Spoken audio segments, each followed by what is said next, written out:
Hello, we are here again today with Richard Taylor from IML at the IMX trade show in Frankfurt. And Richard, you're presenting a brand new version of the already smart IML voting system. Tell us a little bit about the new things in your new version of IML. Well, this is the IML connector, and it's focused very much on making the live gathering of people better, making the real meeting or event better. So the question is really, what does that mean? And it's technology to facilitate all aspects of a meeting. And I think on the one hand, you want to improve interaction and make it a richer experience, both from the content point of view, but also the way in which individuals and delegates at a meeting interact. But the other hand, you also want to avoid that turning into chaos of everybody talking one-on-one, but actually having no kind of control of what's going on at all. And that's really what this is for. It's the use of technology to make a big meeting seem more workmanlike and seem smaller. Okay, so it's a voting system, but it's obviously, when I look at it, and you have the keypad, and there's like a microphone, there's lots of stuff in there. So what are the new features at the moment? Well, we try to look at, and this has been in development for nearly 5 years, really looking at what are all the features of a meeting or an event. And perhaps the most important thing is actually the audio. At any meeting, you need to be heard, and you need to be able to hear. Yes. So the key aspect that we've added here is a microphone, but it also has a speaker to enable a PA system that's more like a distributed PA system around making it easier to hear in a live meeting environment, particularly in a Q&A or in a breakout room. So everybody has their own microphone now? Everybody has their own microphone, everybody has their own speaker. And how do you know when you can talk? Well, all of that can be managed, and that you can do that in any which way you like. Is that a question of whoever pushes first is able to talk? We can do that. Or more of a managed meeting with a chair that enables queuing, enables a delegate to realize they're part of a queue, the ability to enter a specific type of queue. What is it you want to talk about? And that, again, will enable a chair to manage a meeting in a more effective way, rather than just whoever stands up first can ask the question. The ability to make that more ordered. Okay. Yep. And why is the key pads in there? What do you do with that? Well, for many years now, we've enabled texting, and that, to be honest, that's something that we never realized would become as successful as it did.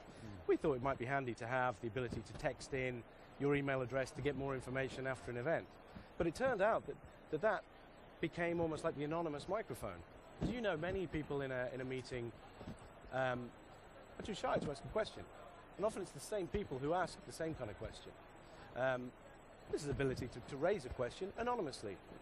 Maybe that you're not shy, but you just don't want to be identified. Yes. And that's really took off with our triple key texting. Oh, right. And that's why we added the QWERTY keyboard, to be able to type in your name quite simply and just send it. Wonderful. And so now, of course, you need a display as well. It looks like a smartphone or a BlackBerry. It's as good as any quality smartphone screen. It's an organic LED. Yes. Which means it's sort of pixel by pixel lit, which means it's good with the battery, and obviously that's very important. Yes. But also this, we've talked to a number of clients about this, and one of the key things they see is the screen itself. All right. Talk with a pharma company who just want to use it just purely as a product launch. Okay. Suddenly reveal the picture. Nothing to do with voting at all. So then you can also brand the screen and have a logo of a sponsor on the screen, or any other kind of picture, or an animated. Even animation. And that's a big part of technology in meetings now, is sponsored, and this is a great way of putting it directly in everybody's hand. So as a platinum sponsor on a screen, as opposed to perhaps being on the front page of a brochure. But the screen also enables, in line with the green drive, fewer printed materials required. You can have the agenda here. Okay. You can have a speaker bio here. Wow. Yeah. And then there's these card slots in the top. This is for a smart card, and as you know, and it's very important sometimes that a delegate or an attendee is identified. A shareholder meeting, for example. How many shares have you got? It's really key that it's you. That's why we use the smart card. Similarly, take the smart card out to be anonymous. It's very important often that voting is anonymous, or other kinds of interactions anonymous. When you said, look, the overall look of it is similar perhaps to another well-known device. Yes. Instant familiarity is key. These are not smartphones. These are not mobile phones. No.